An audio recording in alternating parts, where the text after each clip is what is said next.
For Yeah, I think you were recording. okay. All right. So what is a mirror?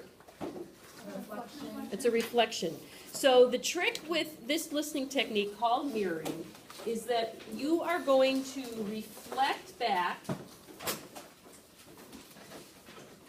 the feelings that you hear the other person expressing, but you're going to reflect them back in your own words.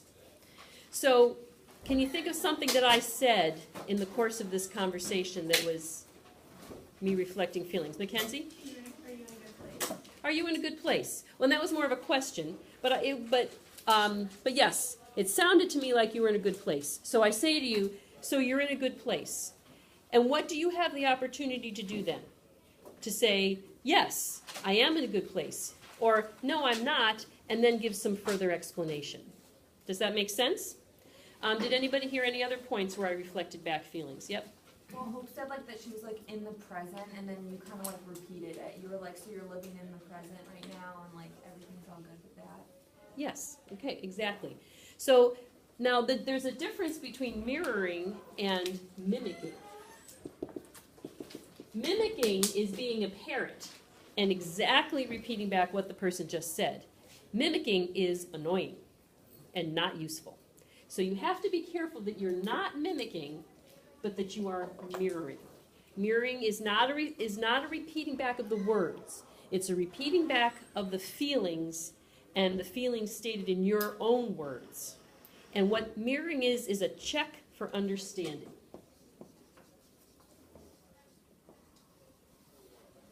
Because if I hear one of you say something and I mirror back, oh, so your senior year is a little bit, stressful for you, then that all of you had a chance to say, well, no, that's not what I meant. What I meant was this, and you can explain it better. And then I can check that. And the subconscious thing that's going on is as you're mirroring to someone and reflecting back their feelings and checking for understanding, and they're able to say, yes, that's what I meant. Yes, that's what I meant. Yes, that's what I meant. The trust level goes up, and they feel compelled to tell you more.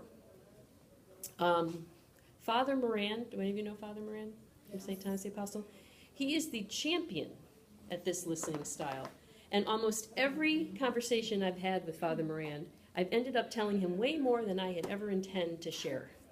Because he's really great and when you talk to Father Moran, you never feel like he has anything else on his mind but you.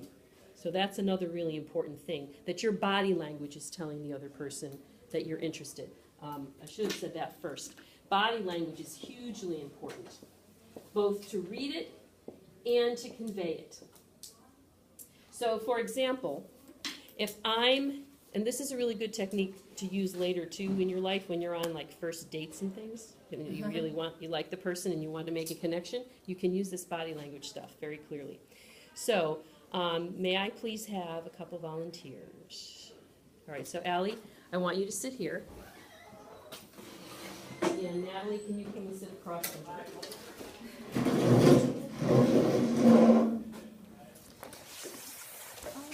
Oh, God. Well, it's just so that the people that we're testing this for can see what's going on a little bit. You're not really on camera, so this is kind of a pointless exercise. Okay, so Natalie, start telling Allie what you were. Well, first of all, observe the two of them. What you're observing? Okay. So Natalie, start telling Allie about what you did last night. Well, last night I ate dinner with my family, and I went to the mall to shop for a Halloween costume. Keep going. So what kind of Halloween costume? I think me and Hope are gonna be. We're not sure yet. Okay, so we can stop right there because this is just a demo. All right. So what do you notice about their body language? Awkward and uncomfortable. Yeah, they look Right. weird. So if what Allie's trying to do is make some kind of connection. Well, and Allie just says, I do. Yeah, I make It's butt too much shakes. energy. So Allie, if you really want to try and make a connection with Natalie, you need to mimic her body posture. So this is where mimicking is good if you're doing it subtly. Shake the foot. You don't have to shake the foot. You don't have to shake the foot. But see how Natalie's leaning in with her arms on the desk, so she's got a very open posture. So you, however, were sitting very closed. So now, if you can make yourself sit, more open. Now, at some point in the conversation, Natalie may shift. So Natalie, why don't you sit up and lean back in your seat. Don't do it exactly when she does it. But at some point, very, quietly move back into your seat and mimic their body posture.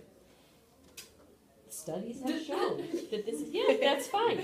So on some level that Natalie's not aware of, she is going to feel a connection with, that was good. She's going to feel a connection with Allie. Try it out the next time you're having a conversation with somebody. If you are obvious about it, that just totally ruins It's it. really awkward. It's really awkward. You can't be obvious about it. But then if Natalie leans forward and puts her hand on her chin, now you don't necessarily need to do that, but you don't have to be exactly like her. But you can lean forward at this point. Okay. Because she doesn't realize this, but she's leaning forward now because she's feeling, I can trust this person, I want to make a closer connection in our conversation. So if you lean forward, you are sending a message, not spoken, but subtly that they don't understand, that yes, I'm ready to receive this message. And when Natalie sits back again, it means, all right, I need to create a little more space. So if you stay there, then you're sending you're now invading that space. She sent you a message that she needs more space. Oh God, there's a lot behind this. Too much. When you're talking, you don't necessarily realize that you're sending all of these other signals. The job of the listener is to not just be sitting there casually absorbing it. There's a lot for you to be aware of while you're listening. However, that all said, what you can't be doing is planning the next thing you're going to say. Because if she's talking and you're thinking, all right, how am I going to mirror that? Then you're not listening. So you have to have all of your attention focused on her, aware of her signals, but not planning your strategy. Simply listening. So it does say in the book that there are 3 body parts that you use to listen.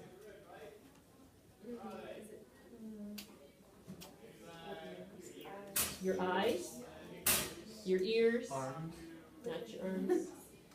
Like your posture, like your nose. No? Your nose? Your heart. So the 3 parts of your body that you use to listen are your eyes, your ears, and your hearts. And there's one item of clothing that you use to listen. Your shirt. Shoes.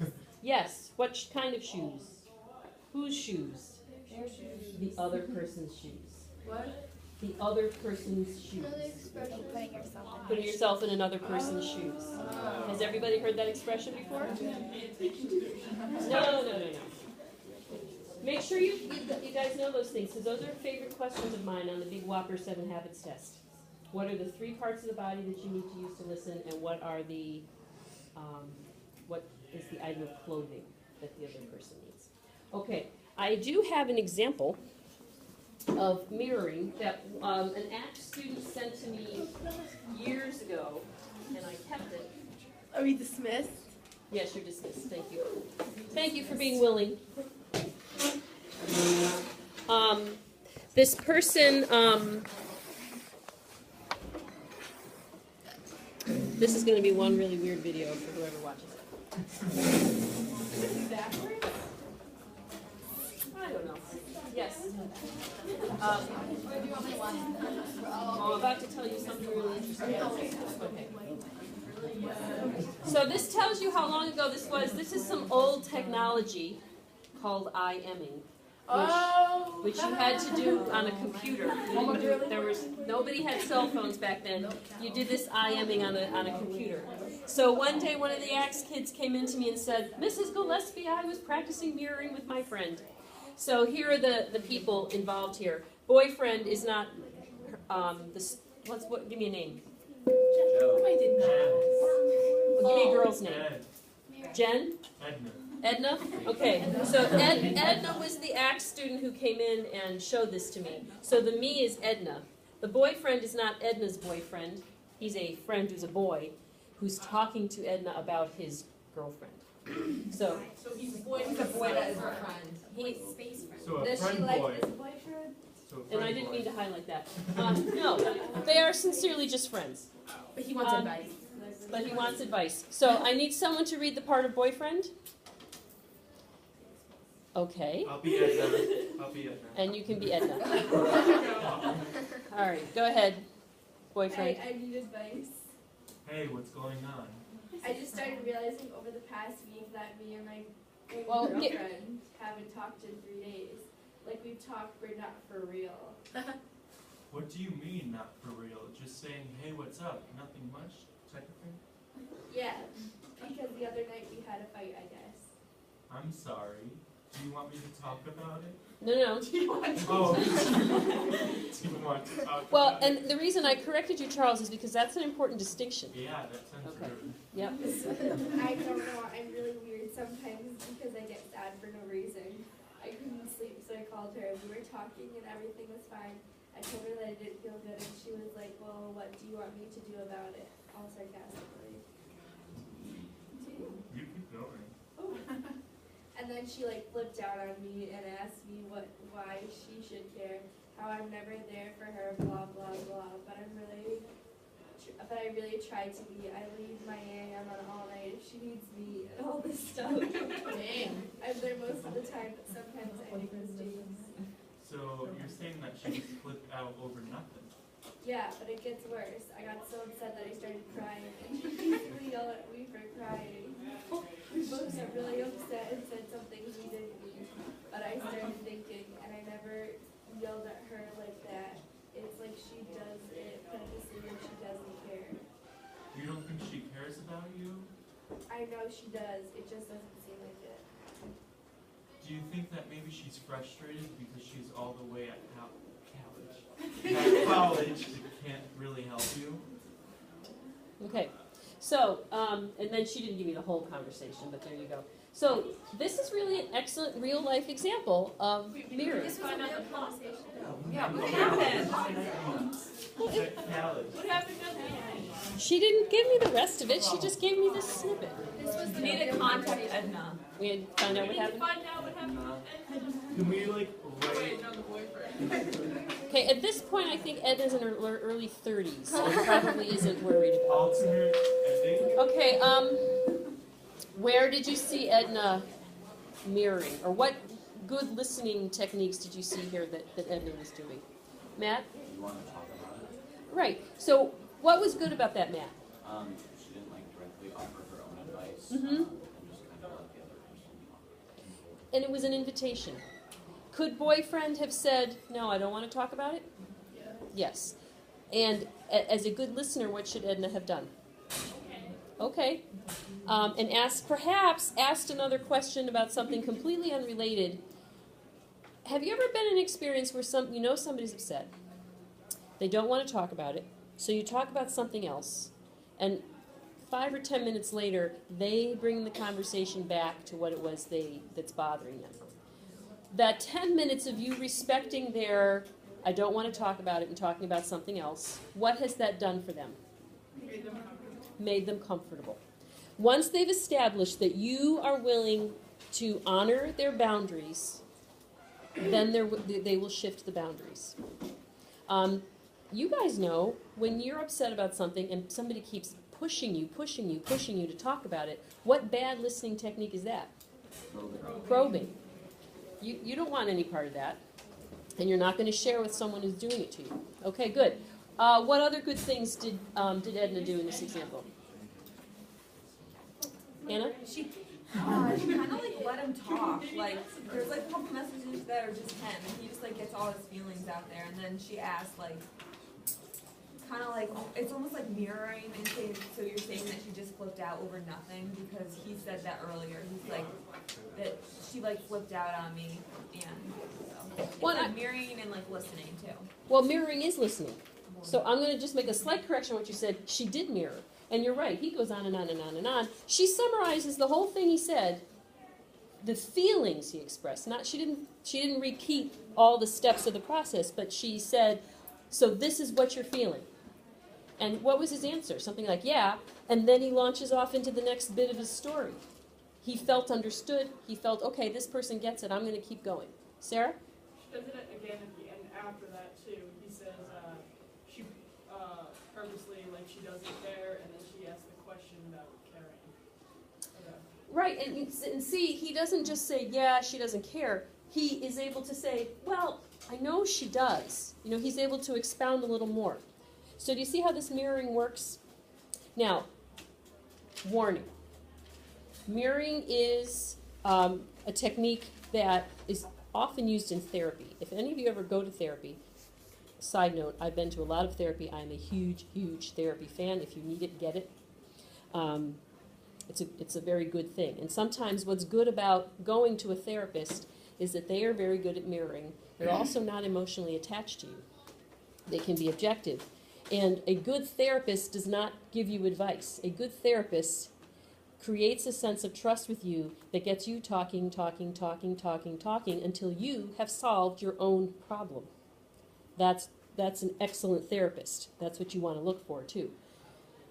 You can have that same skill, though, but I do have a friend who's a therapist who I actually avoid talking to because they're constantly giving me therapy. They cannot have a conversation without being a therapist. So you want to be careful that that doesn't become you. And every conversation you have with someone doesn't call for mirroring. You know, Amy went to see there's some Frankenstein movie out now that's got 2 versions of it. I guess, I don't know, she went to see this. There's this Frankenstein movie where there's 2 actors, and in the first version it's a play that they filmed. In the first version, one actor plays Frankenstein, one plays the doctor. Then they did the play again, and they switched roles. So the other one plays Frankenstein. So from a theater perspective, she thought this was very fascinating. So when Amy and I have been talking about her experience going to this movie, I don't need to mirror her. She's just expressing opinion about theater and the movie. That's just a regular conversation. If Amy were to start talking to me about, well, she had a bad experience this weekend at the Ren Fair. At the end of the show on Saturday, one of the actors, they did this big dance, and one of the actors had a massive heart attack and died. Right there in scene? Yeah. She saw it? All of us saw it. So that's a bad experience. And so if Amy wanted to talk about what happened there, then I would use mirroring. Because obviously if you saw that happen, that might dredge up all kinds of feelings for you about previous deaths that you experienced and, you know, fearfulness about people being there one second and gone the next and all kinds of things like that. That would be a conversation for mirroring. Simply discussing how she enjoyed Frankenstein, you don't need to do that.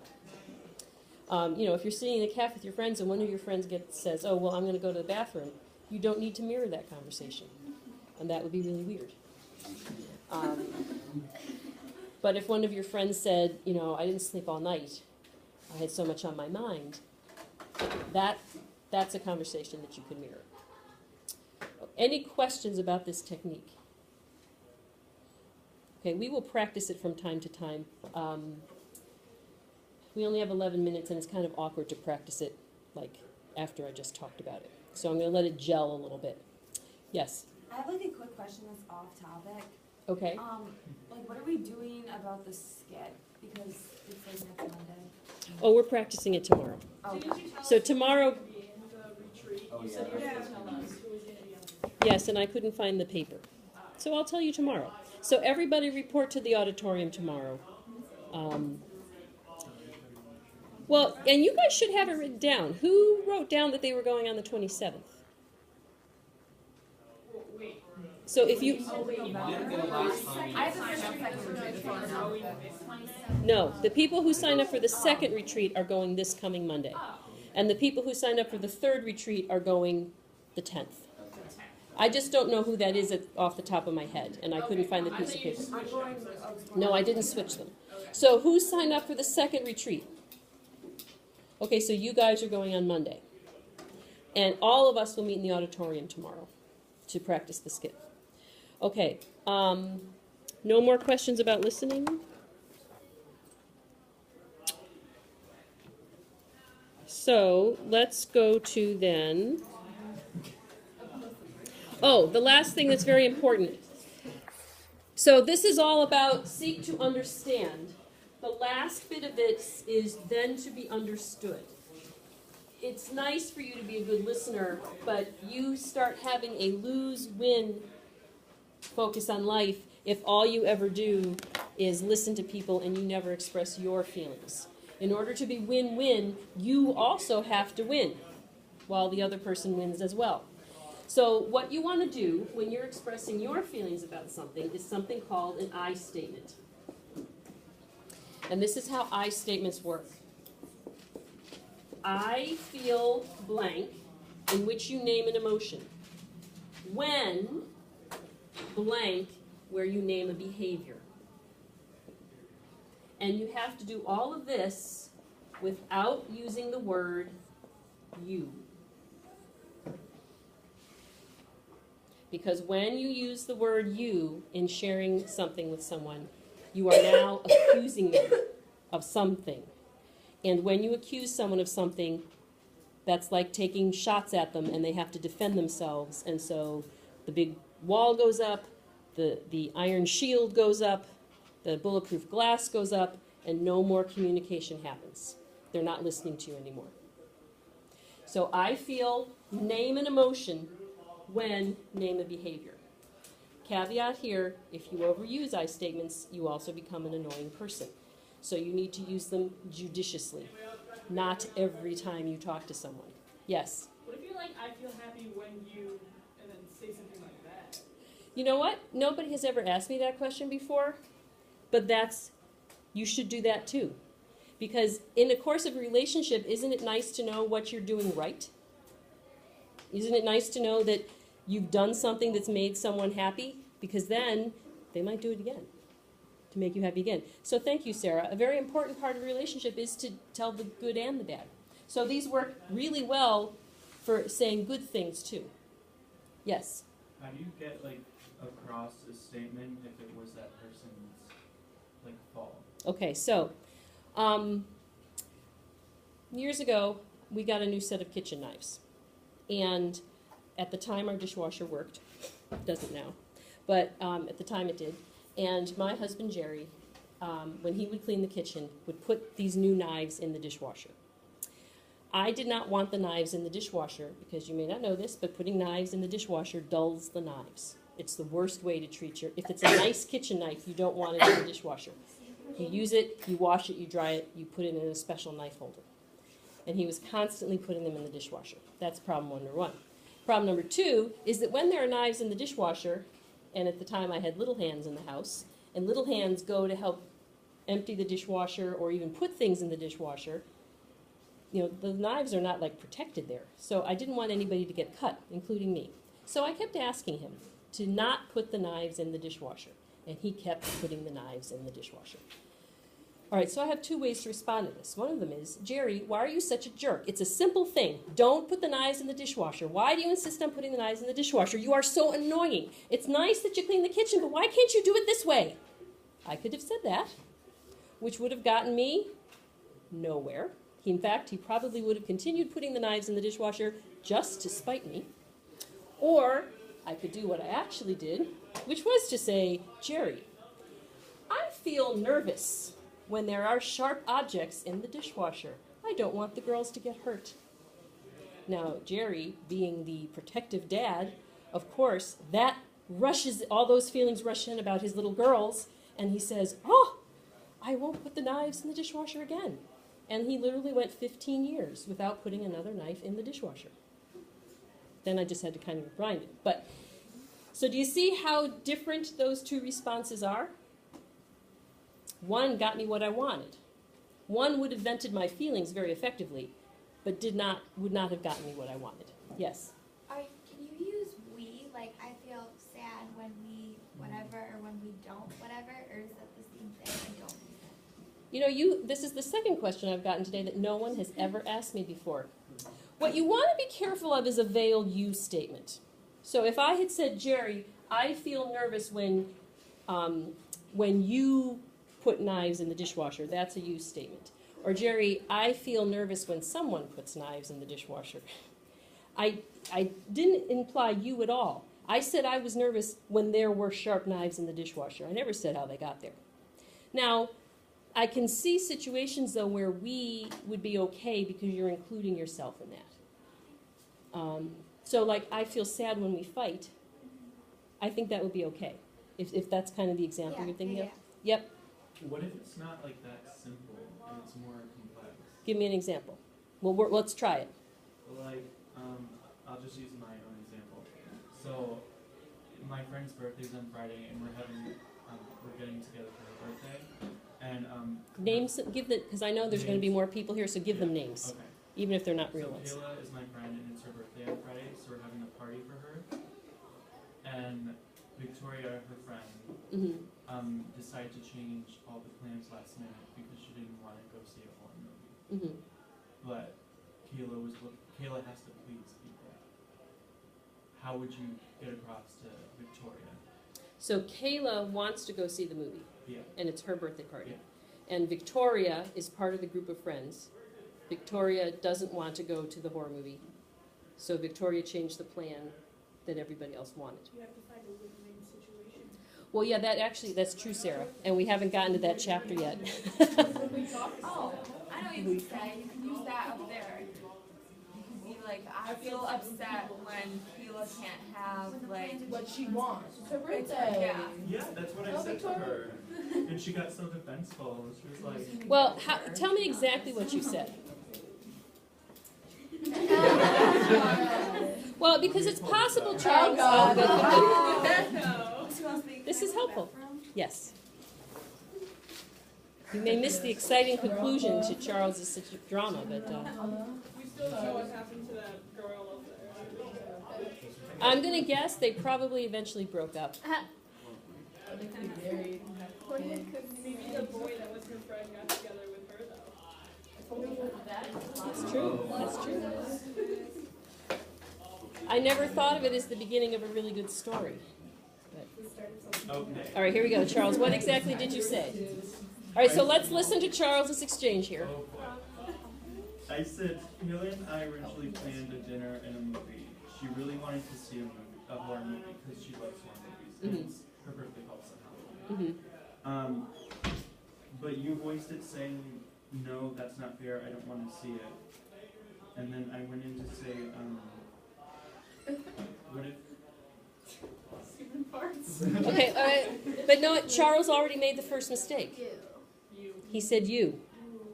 As soon as you say, you said, she's already going to be kind of anxious and nervous. And this is a difficult situation because if I had a friend whose birthday was on Halloween and the friend wanted to go see a horror movie, no matter how much I love that friend, I can't go to a horror movie. I just can't. So this is where Sarah comes in with her idea of the brainstorming something else. But as soon as you said voiced another opinion, even though that really was an innocuous statement, she's already, okay, he's going to argue with me. And now the conversation's going to get nowhere. But then she switched all the plans that it's all over my house. That they're coming over your house? Yeah. Why don't you guys go to a horror movie and then have She can and meet then- up with you yeah, meet up with you guys after. Well, Whoa! That's a loose Charles, shots fired. very bad communication skills there. But let's back up. Let's back up to the beginning of the conversation. Even if what Charles ultimately wants to do, because it's nice to celebrate your birthday with all your friends in a way that everybody's comfortable. But then I put it into like a we statement. Okay. I said we need to remember it's her birthday and we originally planned for a dinner party. We could all hang out together at dinner, then we go to the movie. Yeah, that's fine, I think. Oh, yeah, maybe But still, and Charles, I'm not criticizing you. I'm just saying this is a great example. You all, hold on a second. Let's not get too caught up in what they actually do, but in the way he conveyed it. She's already defensive. If you're having a conversation with someone and the walls go up, those walls are not coming down. It's once they're up, they're up. You cannot bring them down. You're going to have to wait a day or two to start over again. I'm saying. All right. I'm saying now. I will see you in the auditorium tomorrow.